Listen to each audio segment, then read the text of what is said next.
All right, we are live on YouTube. Welcome to a very special episode of Navigating the Modern World with Coach Eli. Glad you could all join me here on this early Monday morning. If you're here live, it is Monday, July 22nd, 2024. If you're here on the replay, you're going to want to watch this show the entire way through because I'm going to be sharing some great information and some very interesting thoughts regarding something that happened yesterday.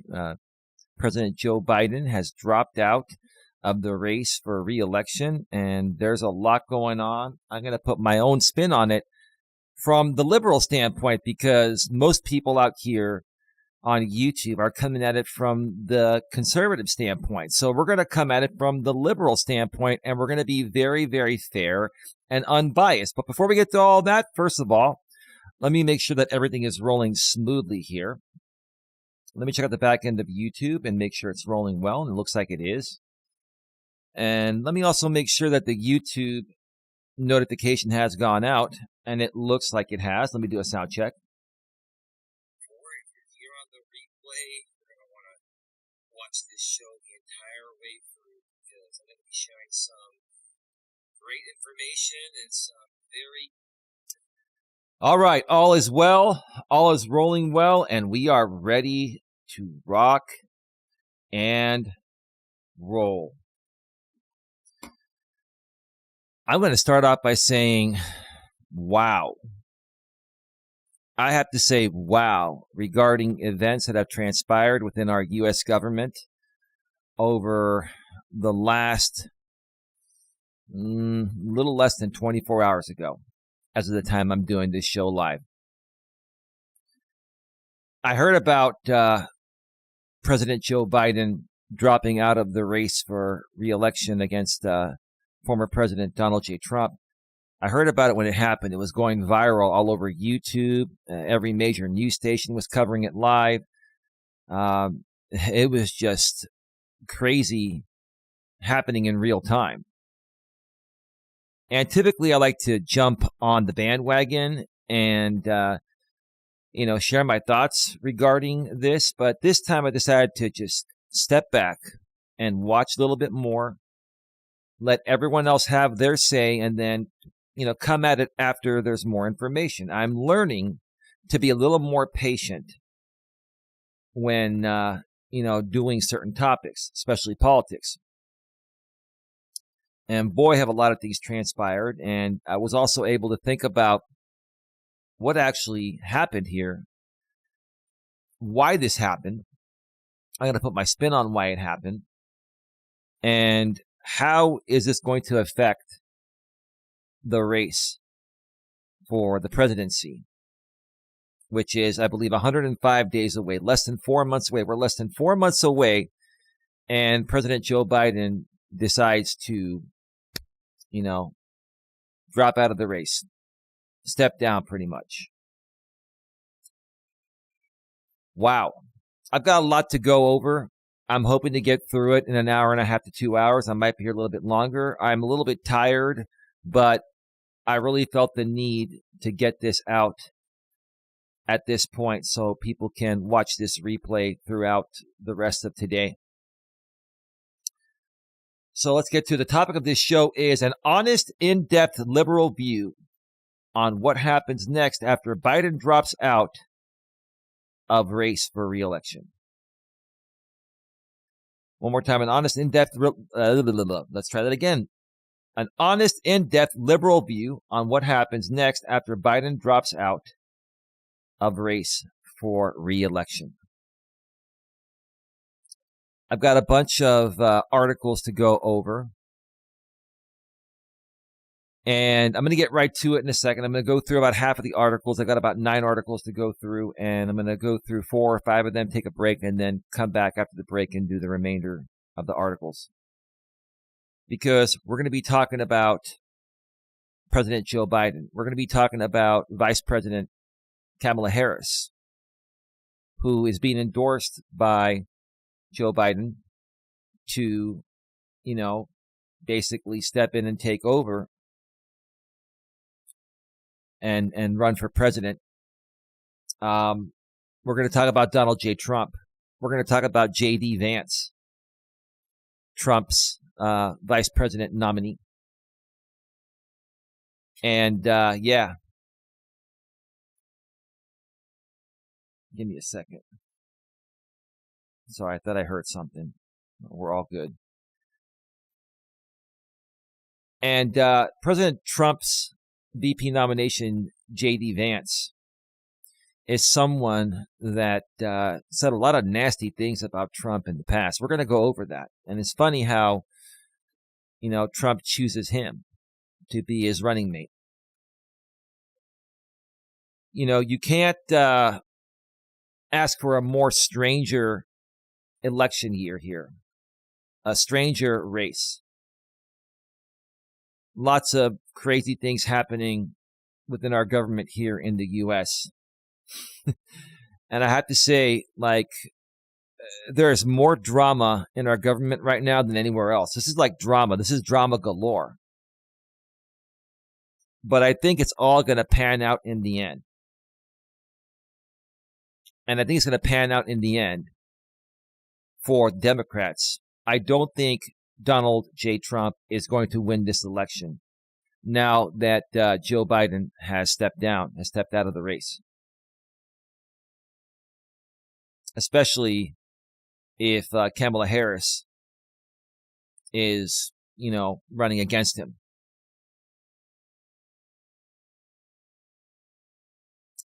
Before I get to my articles here, my thoughts are, I think the Democrats had this planned all along. And I have to say, if that's what the plan was, to get Biden to hold on as long as possible, and less than 4 months before Election Day, he steps down. He steps out of the race, and Kamala takes over. Because Donald J. Trump has been blasting all this nasty stuff ad hominem attacks all over the place, by Trump towards Biden regarding his age, regarding his health condition. Is he fit to be the president? Trump has based his entire election, for the most part, Trump has based his entire, thing on attacking Biden's age and whether he's fit or not to be the president, right? And Trump has been marketing like heck. I get so many emails daily by Trump, buy my new Trump lighter, buy this, buy that, right? Yeah, Trump came at this hardcore. He's been coming at this hardcore. And his campaign has been all about attacking Biden. And now Biden steps down less than 4 months before Election Day. And now Trump has to create a brand new campaign, more than likely facing Kamala Harris, a former prosecutor that is going to out-debate Donald Trump. And if you don't think Donald Trump is afraid to debate Kamala Harris, you're out of your damn mind. I don't care if you're liberal. I don't care if you're conservative. I don't care if you're down the middle. Kamala Harris is going to tear Donald J. Trump apart. She will out-debate him, because I'll tell you this. When they debate,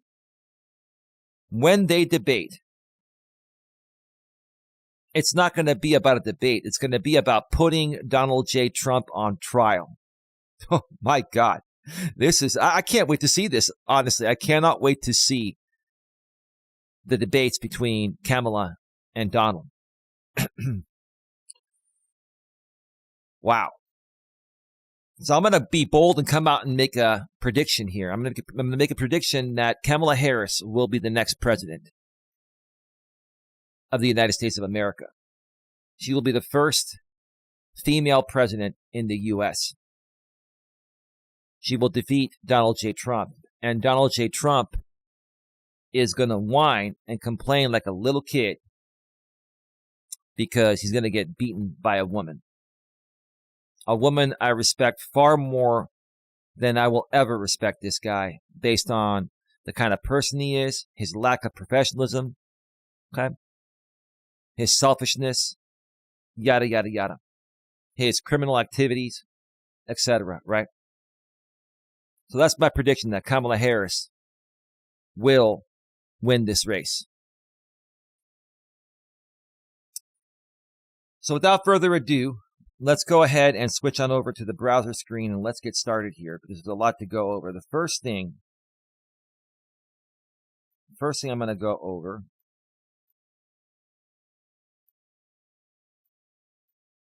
is current President Joe Biden's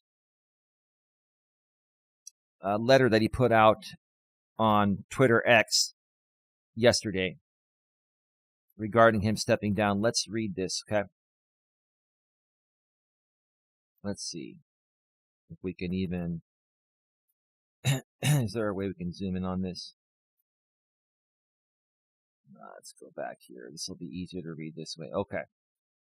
Joseph R. Biden Jr., July 21st, 2024. My fellow Americans, over the past 3.5 years, we have made great progress as a nation. We absolutely have. We absolutely have.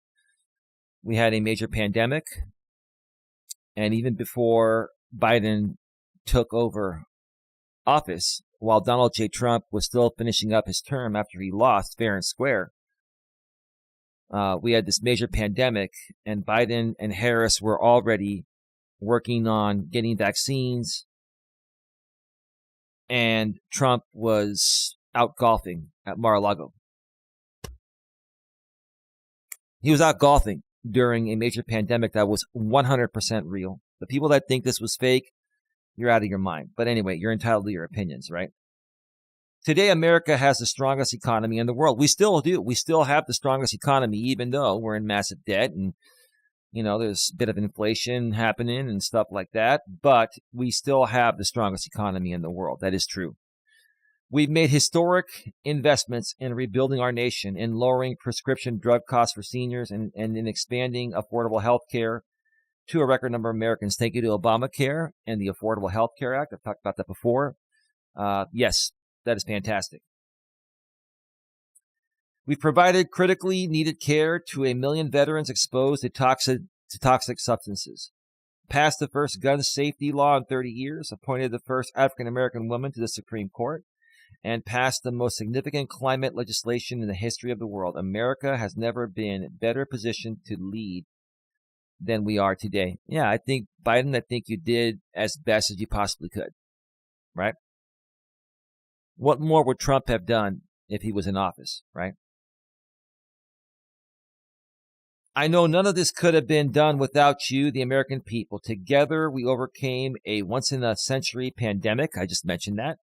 And the worst economic crisis since the Great Depression. Yeah, we overcame it pretty quickly. Everyone was very, very scared a few years back. Now, we've moved on like nothing happened. Yeah, we're complaining prices have gone up a little bit, even at fast food restaurants and at the grocery store, and things have kind of leveled up. But yeah, prices have gone up a little bit, but it's not as bad as people thought it was going to be. And that has a lot to do with, how Biden handled the situation. Okay. We protected and preserved our democracy. Yeah, and that's something that Trump was destroying when he was in office in the previous term. And we've revitalized and strengthened our alliances around the world, right? And Biden's doing the right thing, helping out the Ukraine. He's doing the right thing. Trump wants to pull out our troops and he wants to stop funding it. That's the wrong thing to do. That would make matters way worse. That would make Russia way more powerful. And who knows what happens after that? World War III? Who knows? Who knows? It has been the greatest honor of my life to serve as your president. And while it has been my intention to seek re-election, I believe it is in the best interest of my party and the country for me to stand down and to focus solely on fulfilling my duties as president for the remainder of my term. God bless you, man. God bless you, Joe. you're doing the right thing. You're doing the right thing. At first, I thought, hey, you're giving up, man. And I know what it feels like to be under pressure. A lot of people out here on YouTube have tried to force me off the platform for 6 years, and I just won't leave. A lot of people have been pushing you to step down, and initially I didn't think it was the right idea until I heard more about what happened today, and I realized that this was probably the strategy all along. I believe that, the Biden administration knew Biden was going to step down at some point. They were probably talking about this for the last several months, and they just wanted Biden to hang on long enough, as close to the election as possible, while still having a reasonable amount of time for Kamala Harris to step in, take over, and destroy Donald J. Trump. Wait for Trump to throw in all his resources into attacking Biden, and then Biden steps out, and Harris is in, and now Trump has to reassess his whole campaign. Wow. What a brilliant, brilliant, brilliant idea by the Democrats. That's what I think happened. And if you folks think that's a shady move, no, it's a good move. Because if Trump was in that position to make that move, he would have done it, right? So why can't the Democrats do it, right? I will speak to the nation later this week in more detail about my decision. I look forward to that, Joe. I look forward to it, President Biden. For now, let me express my deepest gratitude to all those who have worked so hard to see me reelected. I want to thank Vice President Kamala Harris for being an extraordinary partner in all this work. Absolutely. Kamala is amazing. Like, I respect Kamala Harris as one of the strongest, most intelligent, yet humble, and very caring and giving women on the planet. She's phenomenal. And I can tell you this, the conservatives, they can't stand her. They can't, because they know now there's going to be a real race. And they know now she's a big threat to their big man on campus, Donald Trump, getting in office, right?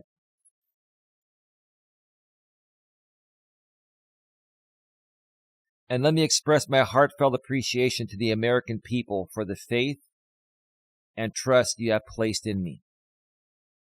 Amen, man. I believe today what I always have, that there is nothing America can't do when we do it together, right? Absolutely. We are the United States, not the divided states. Trump is all for saying MAGA, make America great again, right? How can you make America great again when all you've done is divide this nation, right? You've divided this nation. Joe Biden is about unity, and he's been the president for all people, not just the Democrats / liberals. We just have to remember, we are the United States of America. United is the key word in there. Amen. Absolutely. Amen.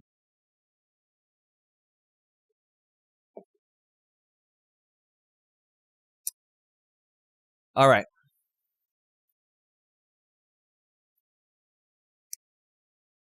Let's go ahead and go to the next section here. Truth Social. Let's talk about Donald J. Trump's platform, where he's been running his mouth and saying some very nasty, very unprofessional things about Joe Biden. 7 hours ago, who is running our country right now? It is not Crooked Joe. Crooked Joe. He has no idea where he is. I think he knows exactly where he's at, man. If he can't run for office, he can't run our country. That's not true, man. He will finish out his term. He will have help from Kamala Harris and his administration, and he'll get through it. And then you're going to lose to a woman that's going to become the first female president ever in the U.S., and you're going to be crying more than you did in 2020.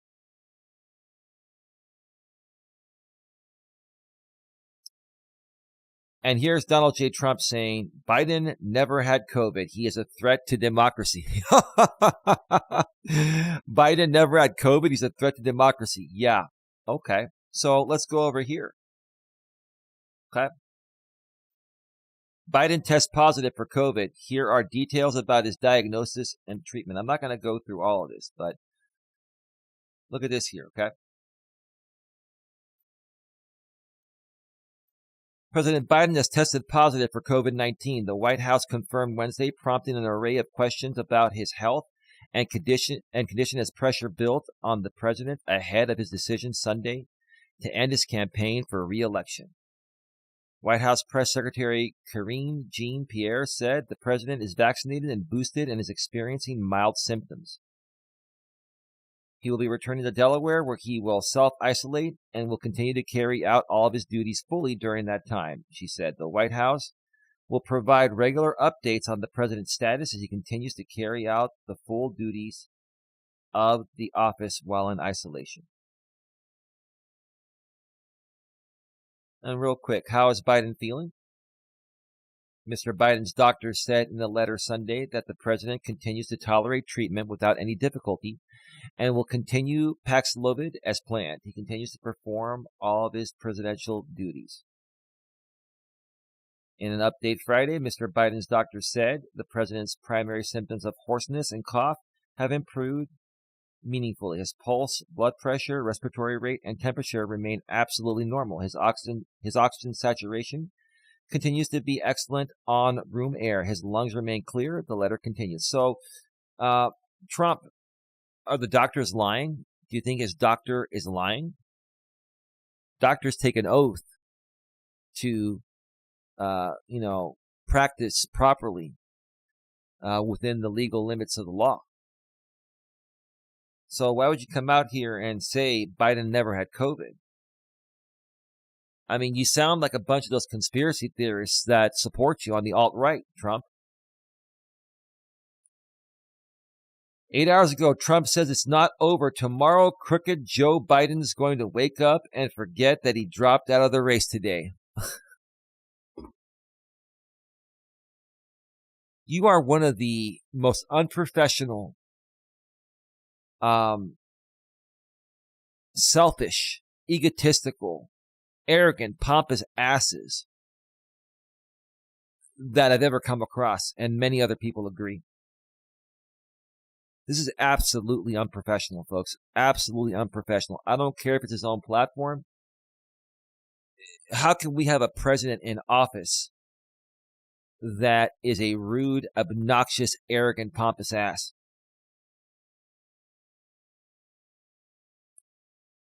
"12 hours ago. So we are forced to spend time and money on fighting crooked Joe Biden. He polls badly after having a terrible debate and quits the race. Now we have to start all over again." Yeah, you're not happy about that, Donnie, because now you're going to go against Kamala, and she's going to destroy you. She is going to destroy you in the same way she handled lots of business in the past.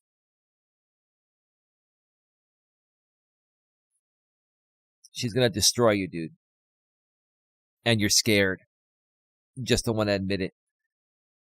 Shouldn't the Republican Party be reimbursed for fraud in that everybody around Joe, including his doctors and the fake news media, knew he was not capable of running for or being president? Just asking. Listen to this guy. You want this guy as your president?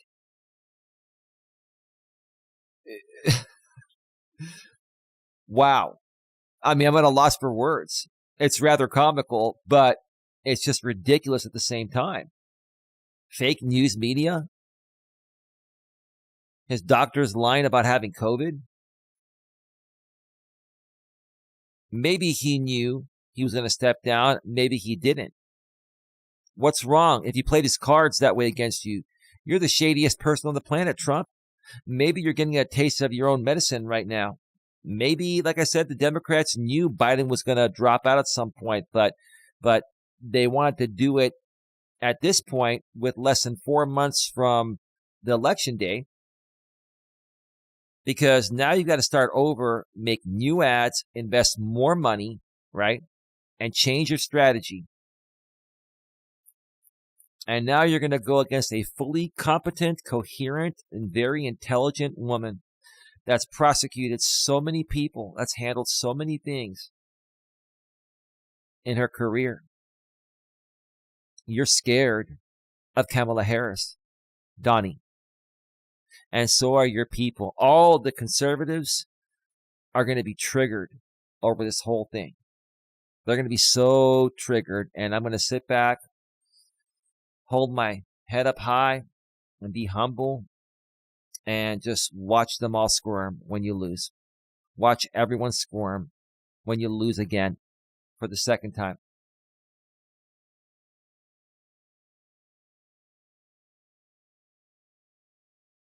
"13 hours ago on Truth Social, Trump says, my debate with crooked Joe Biden." You can't call somebody crooked when you're the most crooked person on the planet, dude. The worst president in the history of the United States. Well, I say that about you. You're like seriously projecting, bro. This is one of the most massive projections I've ever seen by somebody at this level. The worst president in the history of the U.S. was slated to be broadcast on fake news ABC. So you're calling the American broadcast company or broadcasting company that's been around for a very long time fake news? The home of George Slopadopoulos?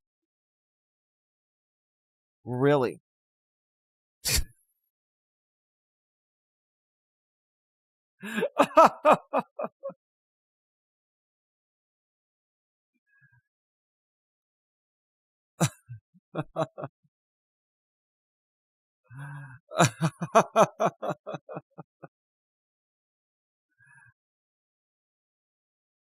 My God. So you're making fun of George Stephanopoulos, who's actually Greek, like myself. And he's calling him George Slopadopoulos sometime in September. Now that Joe has, not surprisingly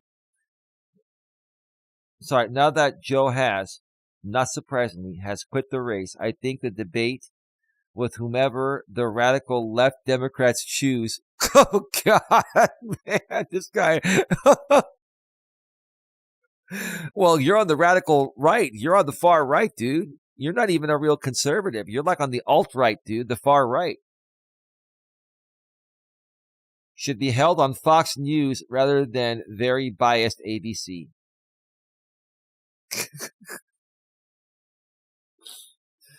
Wow.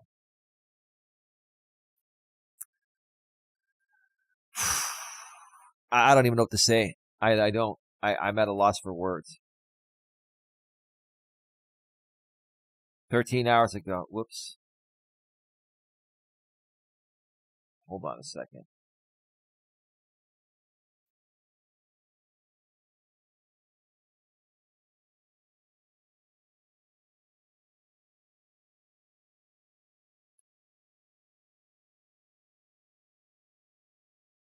Hold on a second ago. He just added some new stuff. Let me go down. Okay. Does anybody really believe that Crooked Joe had COVID? He did. His doctor diagnosed him with it. No, he wanted to get out ever since June 27th, the night of the debate, where he was completely obliterated. I don't think he was completely obliterated. I think you both were acting pretty immaturely. I will agree that wasn't his best performance. And he was kind of acting a little bit like you, which I've never really seen him act like that before. But what was he doing differently that you were doing? So if you're going to criticize him for behaving that way, you got to, criticize yourself for doing the same thing. That was the big moment in Joe Biden's demise. That was the point in time when Joe was revealed for what he is, an incompetent man who should never have been president. Joe Biden is not fit to serve. He is destroying our country. I've never seen any political figure talk like this, especially someone that's been president before or running for president again. This is just really, really piss poor behavior, man. This is really immature ad hominem attack type of behavior, dude. Just ridiculous, dude. You have no humility within you. Now, he actually made a few other postings here. He's like really triggered on his own platform.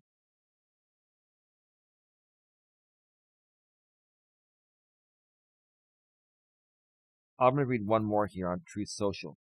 58 minutes ago, the Democrats pick a candidate, crooked Joe Biden. He loses the debate badly, then panics and makes mistake after mistake, is told he can't win, and decide they will pick another candidate, probably Harris. They stole the race from Biden after he won it in the primaries, a first. These people are the real threat to democracy. I swear to God, this guy needs to be given a mental competency test. Wow. Wow, man. I'm just at a loss for words. I don't know what to say anymore. I just don't even know.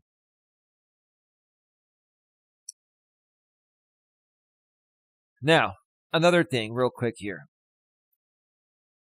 Here's a CNN article regarding Truth Social and Trump's social media company, right? Trump's company is valued absurdly out of the realm of normal, LinkedIn billionaire says. Okay. Reid Hoffman knows firsthand that riches can be made building a social media empire, but the LinkedIn co-founder is dumbfounded by the size of the social media fortune former President Donald Trump is sitting on. Trump's conservative social media company, Truth Social owner Trump Media and Technology Group, is valued by Wall Street at a whopping $6 billion. Wow. That's overly inflated there, even after a recent plunge in its share price. Well, I'm not surprised. Trump is the shadiest business person on the planet. He's just a shady, bad person all around. That is wildly high, Hoffman, a Biden donor who is now a director at Microsoft and a venture capital investor, told CNN. The Truth Social numbers are so absurdly out of the realm of normal business. Yeah. It's ridiculous. Shares of Trump Media, DJT, spiked more than 20% on Monday, its second best day since it started trading on the NASDAQ in late March. Trump Media shares jumped another 9% on Tuesday. Yeah, it's like another one of those GameStop type of things. You know what I mean? Unlike social media site LinkedIn, which reached a deal to be sold to Microsoft in 2016 for $26 billion, Trump Media generates little revenue and remains a tiny player in the industry. Yeah. Well, it's just a place for Trump to be able to talk his garbage, hateful nonsense without getting removed. He's not going to remove himself off of his own platform. He created it so he can talk. Wow. Truth Social's user count is dwarfed by Reddit, Elon Musk's X, formerly Twitter, and even Instagram's Threads. In 2023, Trump Media brought in just $4.1 million in revenue. That's pathetic compared to the other companies. That means Wall Street is assigning an astronomical price to sales ratio of more than 1,400 based on trailing revenue. By comparison, Wall Street values social media leader Meta Platforms, the owner of Facebook and Instagram, at just 9 times trailing revenue. Okay. Hoffman, who has been a vocal critic of Trump, noted that if Meta sported a price-to-sales ratio like Trump's Media, it would be valued at more than $150 trillion instead of its current market value of $1.3 trillion. Now, that's a lot of money, man. Zuckerberg's done well. So, wow, that's interesting. That's interesting. So if the same thing was happening at Meta, aka Facebook, instead of the company being only worth 1.3 trillion, it'd be worth 150 trillion. That's a lot of God. That's Jesus, man. 150 billion is a lot of money. 150 trillion. Wow. Trump media is probably more appropriately valued close to 40 million rather than several billion. I would probably agree with that. Hoffman said Truth Social is burning through hundreds of millions of dollars with nothing to show for it in user engagement, user growth, or even potential revenue. Trump media did not respond to CNN's request for comment. No shit, right? Because they don't want to talk about the shady shit that they're doing, right? Anyway, enough said. I had to throw that one in there, okay?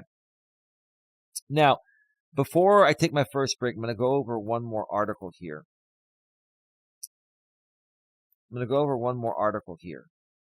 And this is an article regarding J.D. Vance, okay?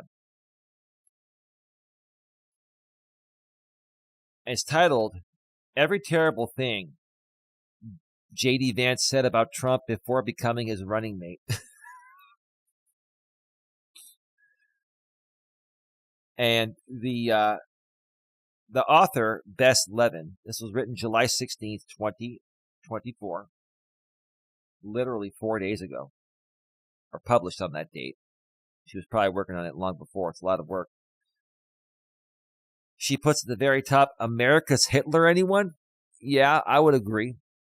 I would definitely compare Trump to Hitler. That's why he cannot get into office, and the liberals are not going to allow that. That's why the liberals made that move. They kept Biden in the game long enough to force Trump to change his strategy and his marketing campaign and his campaign in general less than 4 months before Election Day. And then you throw in Harris, a former prosecutor, a very intelligent, very competent woman, to debate the guy. Oh, man. Oh, this is going to be good. This is going to be good. I will be talking about this. I'll be watching this. Don and I will be watching this. Don and I were talking about, my girlfriend Don and I were talking about this earlier today or yesterday. And she's sleeping right now. But she's like, wow, oh, yeah. Yeah, like she's all for Harris. Of course, she's a woman and she believes in girl power. And I get that. And you know, I'm all for equality. Don't get me wrong. But I'm also about putting in the best candidate in there, regardless if they're a male or female. Okay. I am fully supporting and endorsing Kamala Harris. I've always liked her. She's from the Bay Area originally, from Oakland, California. Literally 45 minutes away from where I live. And she's worked in San Francisco. She's done a lot of great things. A lot of great things. I have literally no doubt in my mind that she's going to be our next president. She's going to not only destroy Donald Trump in this election, she's going to destroy his ego by defeating him and becoming the first female president the U.S. has ever had. Wow. This is going to be huge.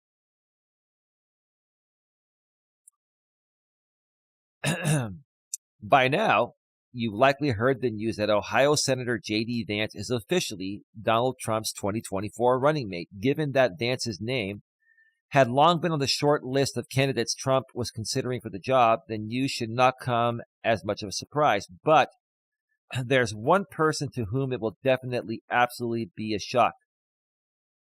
The J.D. Vance of just a few years back, who had an incredible number of horrible things to say about Trump and literally branded himself a never Trumper.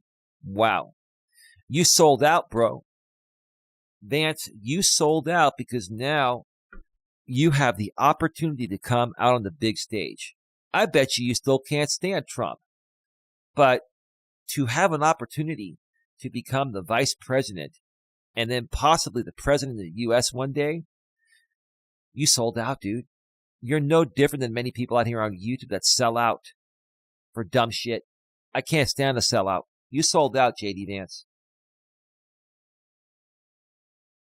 Yes, before he chose to bury his principles in a shallow grave, Vance saw Trump for what he was, a dangerous individual with no business running the country. Now, the senator says things like, what an honor it is to run alongside President Donald J. Trump. And when asked about his extremely negative comments regarding his new boss, claims the media tricked him.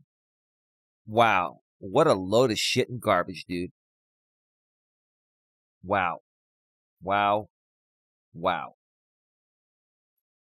wow.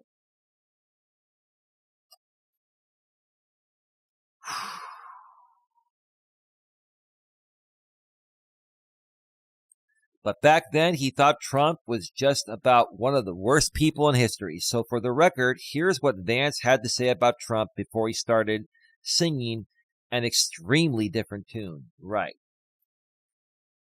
Give me a second here, folks. All right, sorry about that. All right, we should be back. America's Hitler. In 2016, Vance sent the message to his law school roommate in which he wrote that he went back and forth between thinking Trump is a cynical asshole or that he's America's Hitler, according to a screenshot shared by the former roommate in 2022. Well, sounds like a pretty good assessment there, Vance. And now you're running alongside him. You're his best buddy. You went from his worst enemy to his best buddy because now you sold out to having a shot to being on the big stage, right? Pathetic, man. I can't stand sellouts at all. A villain and a douche. In February 2016, Vance liked a tweet featuring a photo of Trump and O.J. Simpson that read, "Here is an old picture of one of USA's most hated, villainous, douchey celebs. Also in picture, O.J. Simpson." Wow.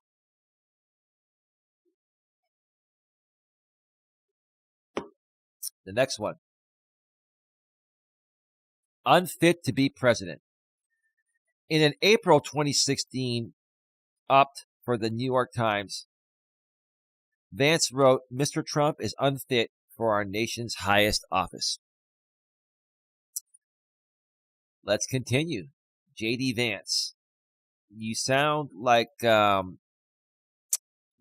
hillbilly from the farm that decided to go into politics, and you trash talked Trump, and now you're his best buddy. Wow.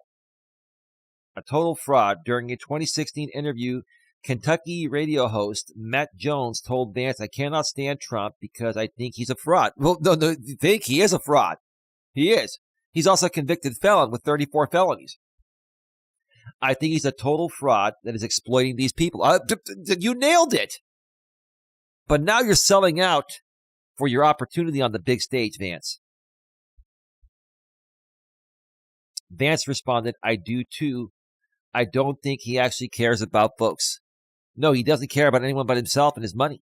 That's it. And power and control."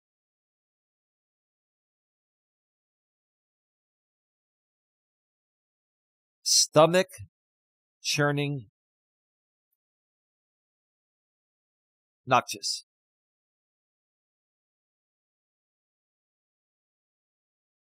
Speaking to NPR's National Public Radio's Terry Gross in August 2016, Vance said, "I think that I'm going to vote third party because I can't stomach Trump. I think that he's noxious and is leading the white working class to a very dark place." Only the white working class? He's leading everyone, or he was leading everyone back then to a dark, very dark place.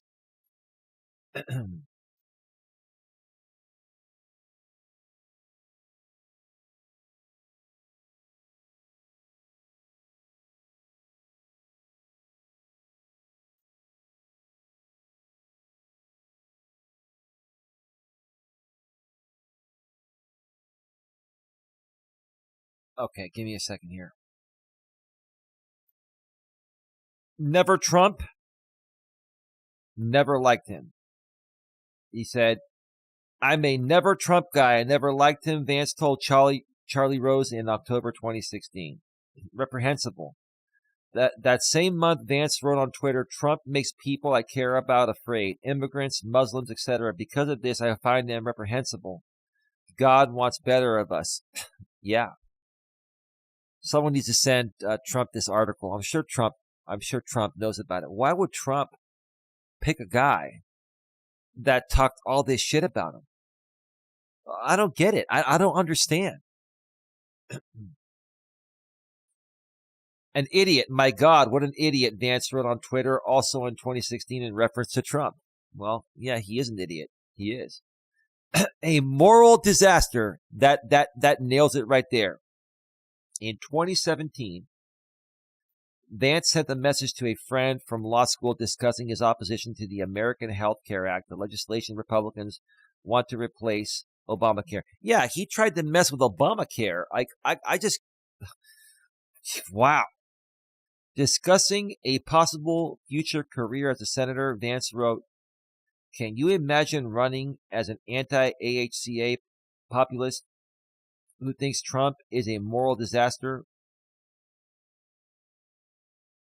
Where's my constituency? He's a moral disaster. You nailed it, man. I have nothing more to add to that. You nailed it. Serial sexual assault. After the Access Hollywood tape came out, yeah, grab him by the punani, right? I remember that. Grabbed him by the P-U-S-S-Y. Vance liked a tweet that read, maybe the Central Park Five could take out a full-page ad to condemn the coddling of thug real estate barons who commits serial sexual assault. Trump famously took out full-page ads in 4 New York City newspapers calling for the death penalty to be adopted in the state following the 1989 rape of a jogger in Central Park. He never directly name-checked the group of young men dubbed the Central Park Five, who were later exonerated, but many believe he was quite obviously referring to them. Also in 2016, when he was asked about an accusation from Jessica Leeds, who said Trump groped her, Vance replied, this is sort of he said, she said, right? And at the end of the day, do you believe Donald Trump, who always tells the truth? Just kidding. Or do you believe that woman on the tape?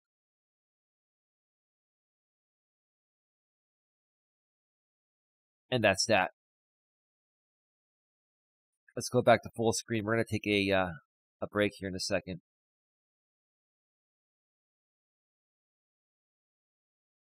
Good morning, Buyer Repair Guy. How you doing? Vance has no morals. Well, how do you explain talking shit about,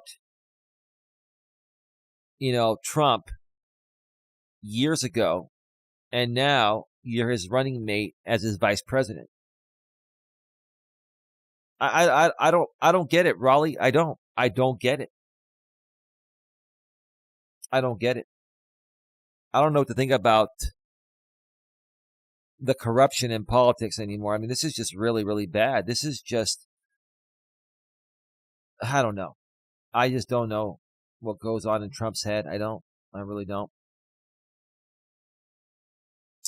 Give me a second here.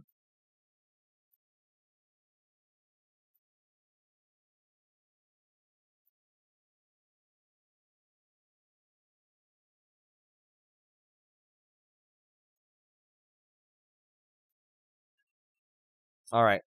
I'm going to queue up some royalty-free music, and when we get back, I'm going to share a little bit more about Joe Biden. There was a statement that Kamala Harris wrote in response to Biden stepping down.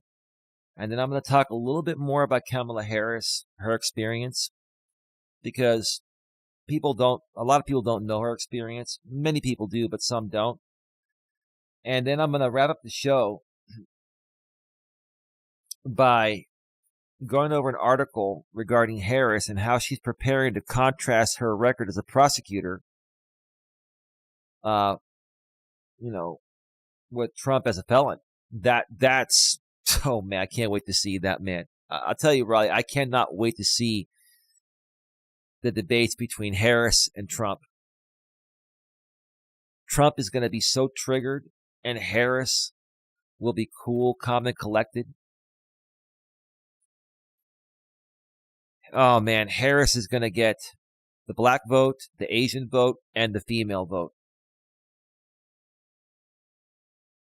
I'm telling you right now, Kamala Harris is going to destroy Donald J. Trump in the election. It's going to be a landslide.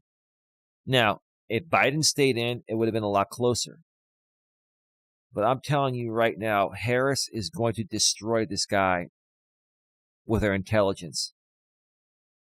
I cannot wait to see this. I am actually excited. I'm looking forward to it because I cannot stand egotistical frauds. I cannot stand egotistical frauds that don't give a shit about the public. They try to make it appear like they care about the public, but all they care about is just making more money for themselves. So many naive people in this world. They just don't get it. You know what I mean? Anyway. All right, let's cue up some music here.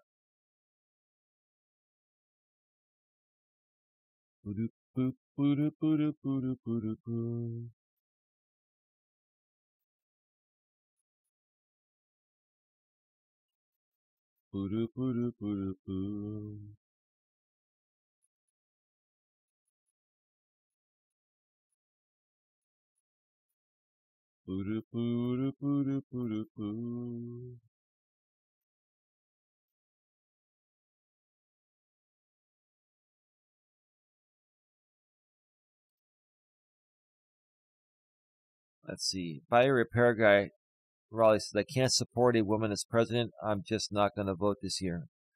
No, it's your choice, man.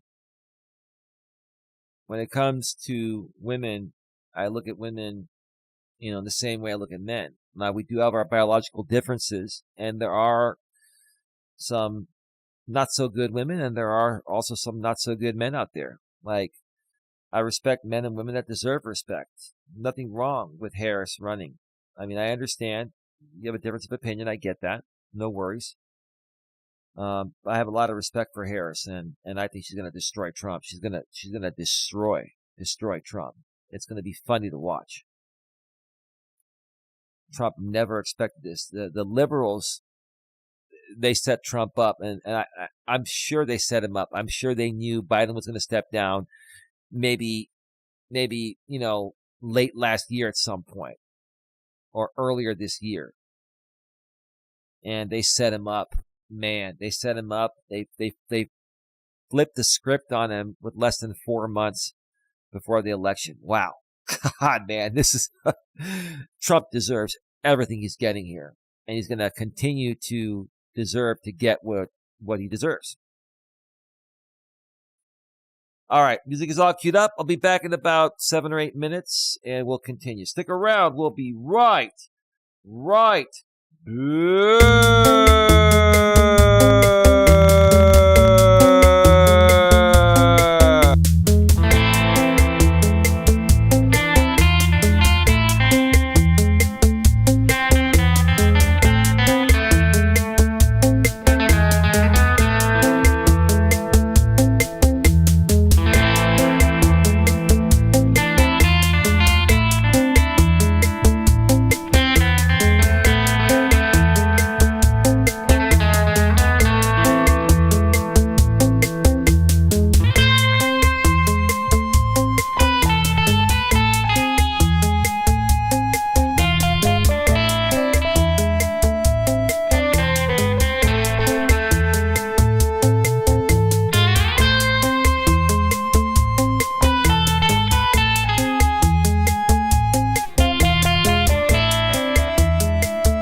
All right. Welcome back to the show, everyone. We are just going to scratch it and get right back down to business. Welcome back to the show. Welcome back to Navigating the Modern World with Coach Eli, live here on YouTube, live on Coach Eli 2. Authentic live streams, the most positive place on the internet. We keep it positive, but we also keep it very raw and real at the same time. Glad you could all join me here today. Today we are talking about what happened over the last 24 hours or so. We are doing an honest, in-depth, liberal view on what happens next after Biden drops out of race for re-election. If you missed the first part of the show, go back and check out the replay once it goes to a replay. And we talked about Donald Trump. We talked about J.D. Vance. We talked a little bit about Joe Biden, and now we're going to talk a little more about Joe Biden, and we're going to talk a lot more about Kamala Harris. But before we get to that, I want to make sure that everything is still rolling smoothly. How you doing there, Kevin? Gig, Drive, and Thrive. Welcome to the show. Haven't forgotten about you. I'll be getting back to you probably later today to set up, our content that we're supposed to do. So give me a second here. Glad you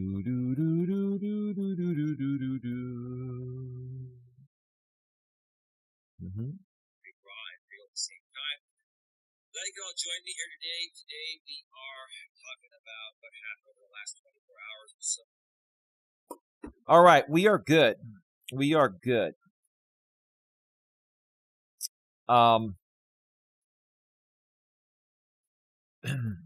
Let me get to the chat here. Form is content. Welcome to the show. Trump will never debate Harris. Well, if he doesn't debate Harris, then he's going to be looked at as a sissy. Why should anyone elect a president that's afraid to debate the other candidate on the other side? And respectfully speaking, she's a female, so he's afraid to debate a female candidate from the other side, from the other party. I honestly, I think you make a lot of sense there. Form is content. I think debating Harris will be Trump's demise. If he doesn't do it, it's going to show weakness. If he does do it, he's going to get really obliterated big time. Either way, I think he's screwed. This was a great move by the liberals. This was a great move. You know, to have Biden step down right now, less than 4 months before Election Day. Gig, Drive, and Thrive. Kevin says, I'm sorry, Form, but that is incorrect. Trump is not afraid of Harris, LOL. I disagree with you on that, Kevin, respectfully. I think he's completely afraid of Harris, the former prosecutor.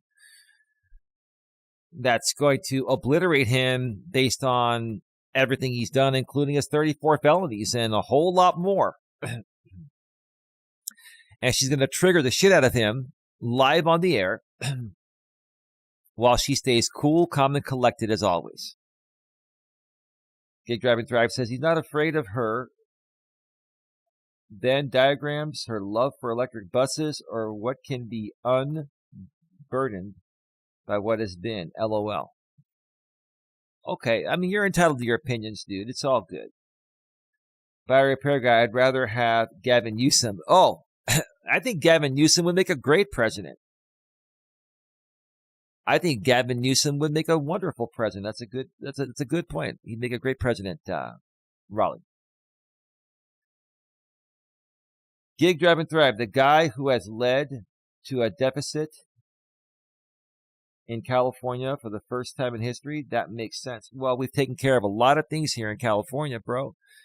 California is a great state to live in. I enjoy my life out here, you know. I think Gavin Newsom has done wonderful things. Wonderful things. But that's my opinion. I understand you're coming at it from the very conservative standpoint. I respect that. Man, but I disagree with it.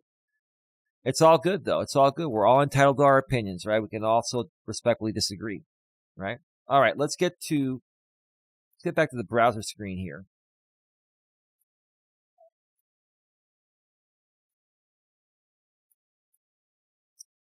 And we are now on the r/Joe Biden subreddit. This is the Joe Biden subreddit on Reddit. And the very first posting at the top, pinned, is a statement from Joe Biden that we read earlier that was on Twitter X. We don't have to go to that. What I wanted to come out here on Reddit for, on the Joe Biden subreddit, was to read the statement from Kamala Harris, which was shared from her Kamala Harris subreddit.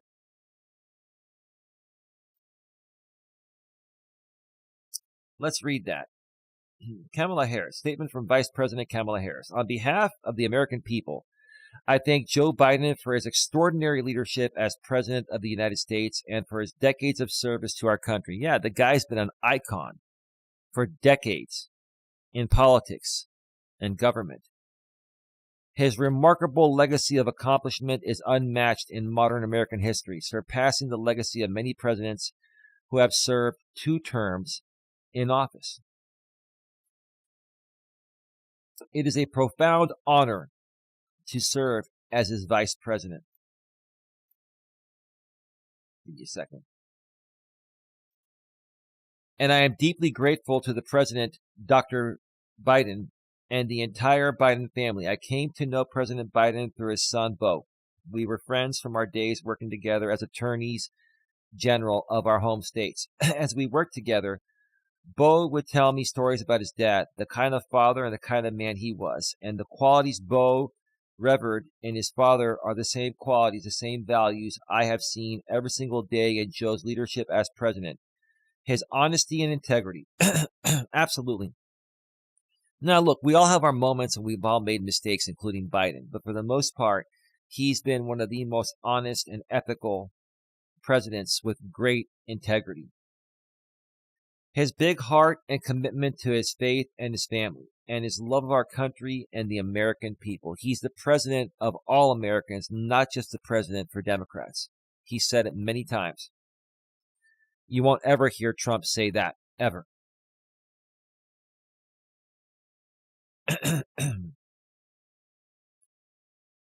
With this selfless and patriotic act, President Biden is doing what he has done throughout his life of service, putting the American people and our country above everything else, including himself, something Trump would never, ever, ever do. Ever. Ever. Mad respect to you, Joe. Mad respect. I am honored to have the president's endorsement, and my intention is to earn and win this nomination. Oh, you're going to win it, Kamala. Kamala, you're definitely going to be going up against Donnie, and you're going to destroy Donnie in every debate, and you're going to win this election by a landslide. You're going to get the woman vote. So you're going to get the female vote. You're going to get the black vote. You're going to get the Asian vote. And I'm just, it's going to be a landslide. It's going to be a landslide. We have 107 days until election day. Together we will fight, and together we will win. Wow. Kamala Harris, big round of applause. Well written, well said, very well said.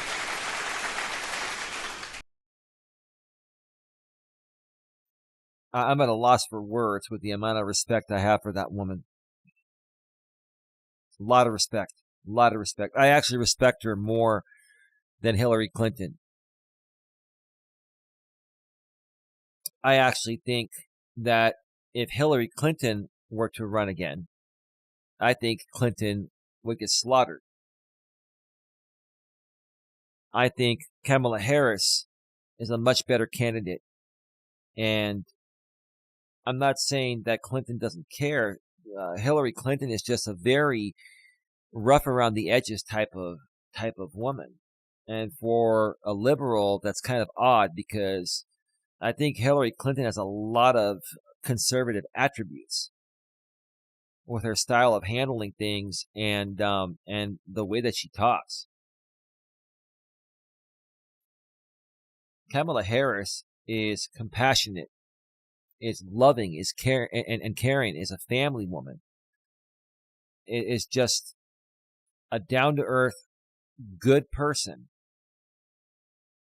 But when you mess with the bull, you'll get the horns. If you do something wrong and she needs to protect you from our country, she will obliterate you.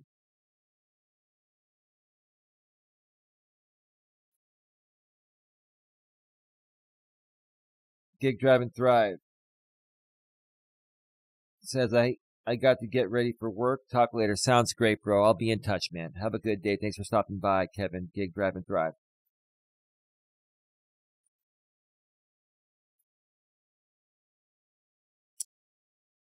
Joe Biden is our greatest living president.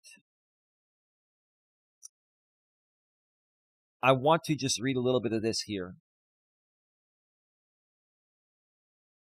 Oh.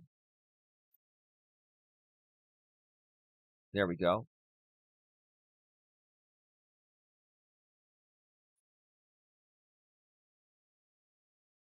On the most unlikely great president in modern history. This was written July 22nd, 2024. This was just released. A president gets at most 2 lines above the fold on his Wikipedia page. That's it. That's how history judges them. Here is Joe Biden's legacy. He beat back America's first authoritarian attempt. And when he realized that he could not do it a second time, he stepped away so someone else could. Yeah, he beat Donald Trump. That is a hell of an accomplishment right there, on top of everything else he's done. This is enough to make him already today on July 21st, 2024, our greatest living president. Yeah. Biden's presidency was unexpected. Prior to 2020, there had been nothing in his 47-year career to suggest that he was more than a pleasant, ambitious Irish Paul from Central Casting. He had been a senator and a man running for president over the course of 4 decades. His selection as Barack Obama's running mate in 2008 seemed like a nice capstone for a rather average career in national politics. For the first 2 years of Trump's presidency, no one expected Biden to challenge him. But the white supremacist rally in Charlottesville became a hinge point in which this ordinary politician found his moment. History had its eye on Joe Biden. Now it has its eye on the rest of us. The coming weeks are going to be wall-to-wall history. Come and navigate it with us. This is the time. These are your people. The only way through is together. And if you want to go and read the rest of this, this is on the Bulwark, BULWARK.com site. And just look for the article, Joe Biden is our greatest living president. You can read the rest of it. But yeah, I completely agree. There's a young Joe right there. Just absolutely amazing, man. Absolutely amazing career, man. What a way to go out, man. What a way to go out. Odd World Racing, how's it going, bro? Welcome to the show. Great to see you here. All right. Let's go to the next article here. Trump's team is already on the attack against Harris. The Sunday after June 27, the June 27th presidential debate, top advisors to Donald Trump went to bed expecting the Democratic hand-wringing over President Joe Biden's performance to cool and give way to a fresh cycle of headlines at the start of the new week. But when they awoke the next morning to the Democratic calamity intensifying, they began the early plotting for the extraordinary potential scenario of Biden stepping aside. Behind the scenes, between preparing for a convention and a nation-rattling assassination attempt, they also studied up on the field of potential Democratic contenders, polled Trump against a would-be replacement, and began soft-launching more attacks on Vice President Kamala Harris, believing her to be the most likely heir apparent. You can attack her all you want, man. She's going to come at you a lot better, man. I mean, she's a very well-educated woman and has a lot of experience. A lot of experience, man, as an attorney, man, for Christ's sake.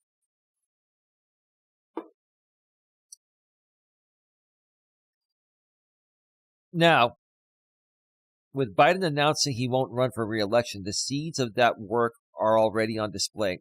Within hours of Biden dropping out of the race and endorsing his vice president on Sunday, Trump's campaign managers had released a blistering statement tying Harris to the administration's policies.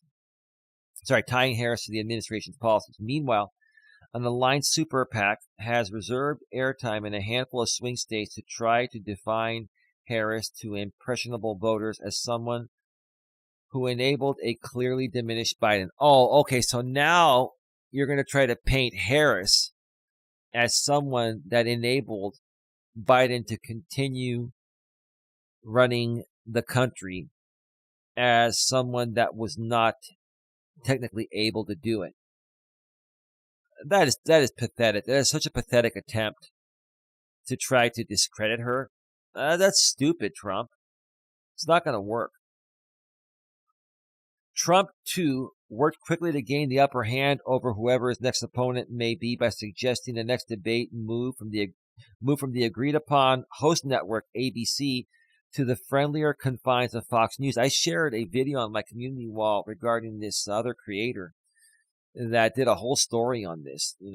Trump is, and I mentioned earlier in an article I read at the beginning of the show, go back and check out the replay if you missed it, where, Trump is calling ABC and other, news media outlets fake news. The only one that he calls real is Fox News because it's more conservative based and they basically give Trump whatever he wants. Biden, Trump wrote on social media, was not fit to run for president and is certainly not fit to serve and never was. That's not true, dude. He did a good job. And now he realized that, you know what? It's not going to be the right thing for him to run for re-election. But he's going to finish out his term and gracefully exit, unlike you. You lost the 2020 re-election attempt, and you went around, claiming there was widespread voter fraud, and you went around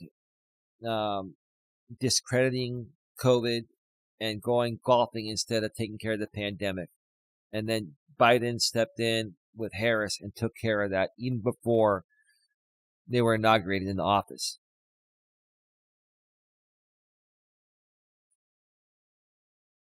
The 3-week scramble by the Trump campaign to prepare for the unprecedented may have started as a contingency, but it now becomes an urgent necessity. For all the times over the past year Trump has claimed he didn't expect Biden's candidacy to last till November, neither he nor his campaign took serious steps to prepare for that outcome. Well, of course, that's why, the Democrats flipped the script on you with Kamala Harris right now, 107 days before the election day. Instead, Trump's team had orchestrated an exacting campaign around defeating Biden. That's true.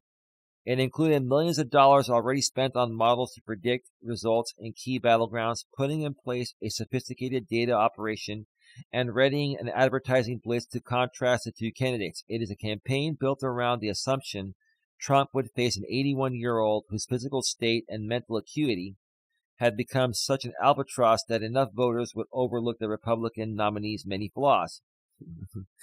Well, now he's going to be facing Harris, and that's going to be the focus of her campaign, is his flaws. Now, much of that work will be unusable, or at the very least must be reimagined for a race completely altered by recent events. Yep, good job to the Democrats for flipping the script. Trump went in hard on the Biden stuff, and he spent all that money and time creating all these ads and strategizing his campaign towards Biden, and now he's got to start all over again. Wow, great job of the Democrats. Whether Democrats anoint Harris or another name, Trump, the oldest major party nominee in history, becomes the candidate whose age is a concern for some voters. Yeah, he's 78. So now you're looking at Trump being the oldest instead of Biden. So now they're going to flip the script on Trump. The real value Harris brings is simply the fact that Democrats won't have to worry whether their nominee can meet the minimal threshold of fitness for office, said one Republican strategist who asked not to be named to speak freely. That means this will be a real campaign. Oh, yeah. This is going to be really good.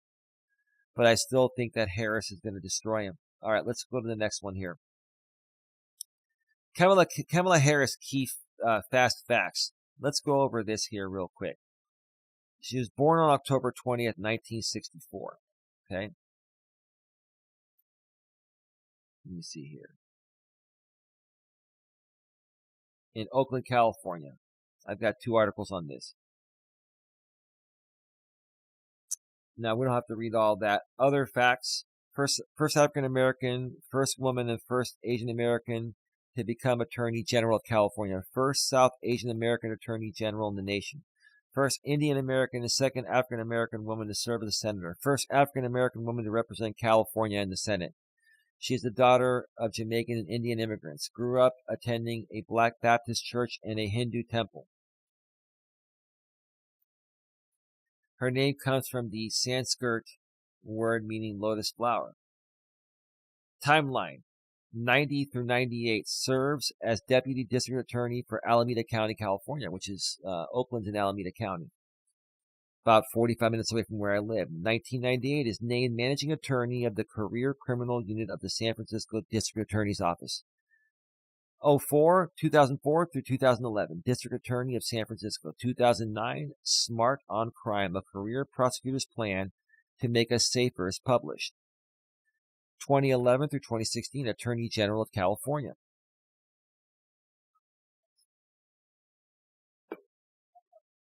January 3rd, 2017 through January 18th, 2021. Serves in the U.S. Senate. December 5th, 2018, accepts the resignation of Larry Wallace. A senior aide, after accusations of harassment surfaced from the time that he worked with her at the California Department of Justice. January 8, 2019, Harris' memoir, The Truths We Hold, An American Journey, and picture book, Superheroes Are Everywhere, are published.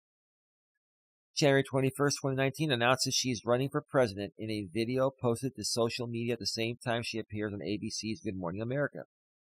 Yeah, when she was running for president, that was wow. That blew my mind. That was like, okay, let's see if she can do it instead of Hillary. And then Biden came in the picture, and that changed everything. October 30th, 2019, in a memo to staff and supporters, Harris's campaign manager says the campaign will cut staff and expenses to focus on strategy in Iowa. It will lay off staffers in her Baltimore headquarters and deploy staff from New Hampshire, Nevada, and California to Iowa. December 3rd, 2019, Harris ends her 2020 presidential campaign. March 8th, 2020. Harris endorses Joe Biden for president. August 11, 2020, Biden names Harris as his running mate, making her the first Black and South Asian American woman to run on a major political party's presidential ticket. November 7, 2020, days after the election on November 3rd, CNN projects Harris is elected vice president, making her America's first female, first Black, and first South Asian vice president. Yeah, that was incredible. January 20th, 2021, is sworn in as Vice President of the United States. And you get the rest. We don't have to go over this here. She's done a lot of amazing things. If you want to check out this article, go to CNN. You can see a timeline of everything that Kamala Harris has done. You can do a Google search for, Kamala Harris, CNN, or whatever, and you'll find out all the information on her. The very last article I want to go over is how Harris is preparing to contrast her record as a prosecutor with Trump's as a felon. I think they meant to say with Trump as a felon. Okay. So how's she going to handle this, right? This was a very interesting read here. Let me see here real quick. Let me get the chat here. Odd World Racing with the $2.99 super chat. Thank you so much, brother, for your super chat there.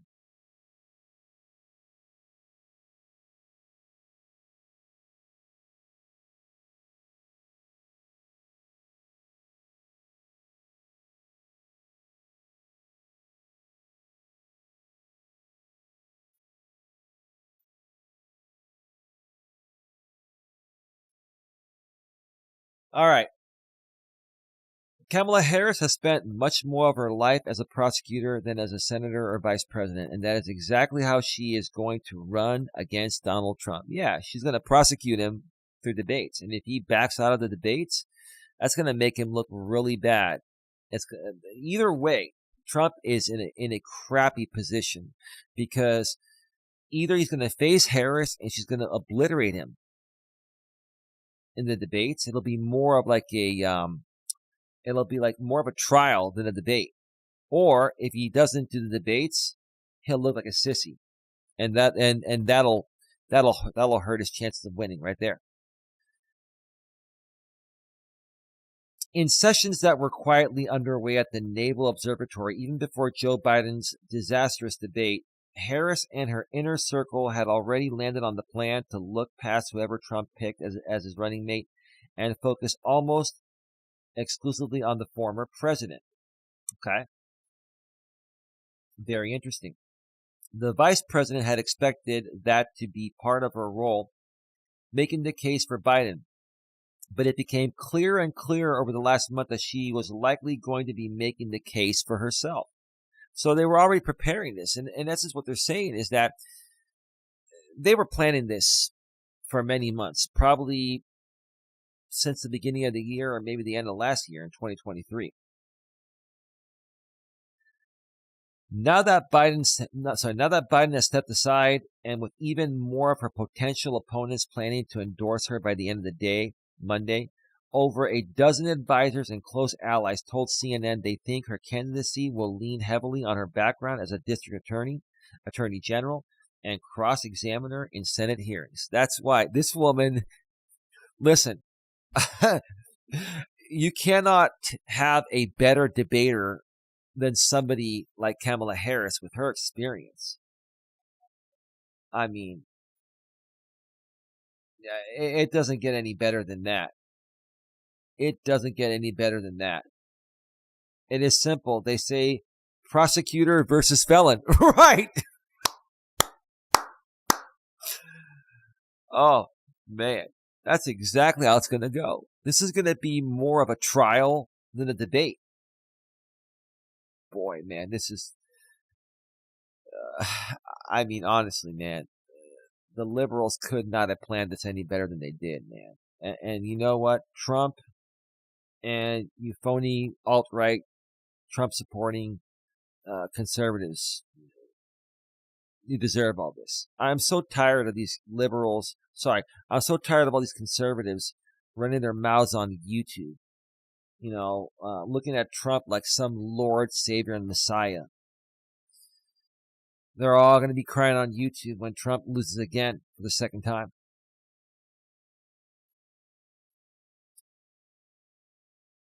The strategy will be a return to the prosecutor for president framework of her 2020 presidential campaign, which included her slogan taken from her day standing up in court as a young assistant district attorney. Kamala Harris for the people. In those days, her team was stretching the rhetoric. But this year, the GOP nominee has found guilty in a New York hush money trial, liable for battery in a civil case, and faces 2 other criminal cases related to subverting the 2020 election. Yeah, well, we'll see what happens. Advisors believe that this is a way not just to raise up her own life story, but to make her come across as fighting for Americans while Trump is trying to serve himself. Yeah, that's exactly what's happening.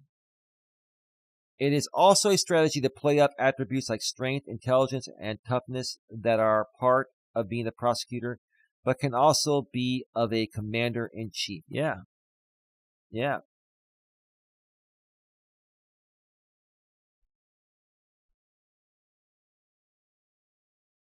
Yeah. We're going to see what happens here. Her supporters are raring to see her do it. Oh, yeah. I can't wait. I cannot wait to see. I'm looking forward to the first debate.